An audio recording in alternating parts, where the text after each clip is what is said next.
দিনাজপুরের ঘোড়াঘাট মহাসড়কের হাটপাড়া এলাকায় ভ্রাম্যমাণ চেকপোস্ট বসিয়ে অবৈধ গাড়ির বিরুদ্ধে অভিযান পরিচালনা করে যৌথ বাহিনী।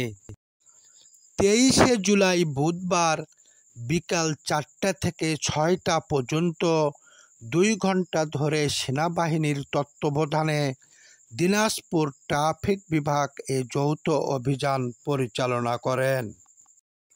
এ সময় 10টি মামলায় 48,000 টাকা জরিমানা করা হয়।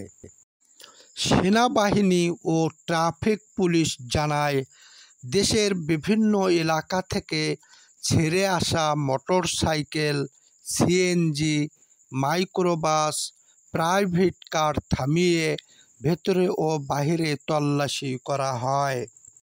এছাড়াও গাড়ির ফিটনেস ও ড্রাইভিং লাইসেন্স আছে কিনা তা চেক করা হয়।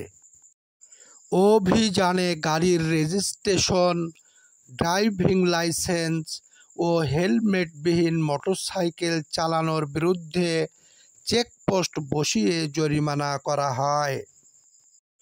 ঘোড়াঘাট সেনা ক্যাম্প ও 25 বীর সাপোর্ট ব্যাটালিয়নের মেজর মোহাম্মদ আব্দুল আহাদ, ক্যাপ্টেন সার্জিউল হক শাফিন ও দিনাজপুর ট্রাফিক বিভাগের টিএসআই আবুল কালাম আজাদ উপস্থিত থেকে এ অভিযান পরিচালনা করেন।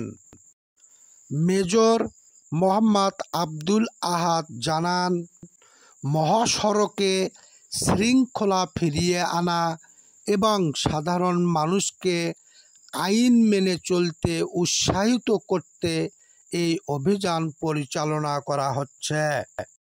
তিনি আরও জানান, জননিরাপত্তা নিশ্চিত করতে ট্রাফিক বিভাগের পাশাপাশি সেনাবাহিনীর এ অভিযান অব্যাহত থাকবে। এদিকে যৌথ বাহিনীর এ অভিযানকে সুস্বাগতম জানিয়েছেন ঘোড়াঘাট উপজেলার সচেতন মহল। তাদের দাবি, এতদিন এক শ্রেণীর চালকের কাছে ট্রাফিক বিভাগ যেন জিম্মি ছিল, তাই আগামী দিনেও যৌথ বাহিনীর এ অভিযান অব্যাহত রাখার দাবি জানান তারা।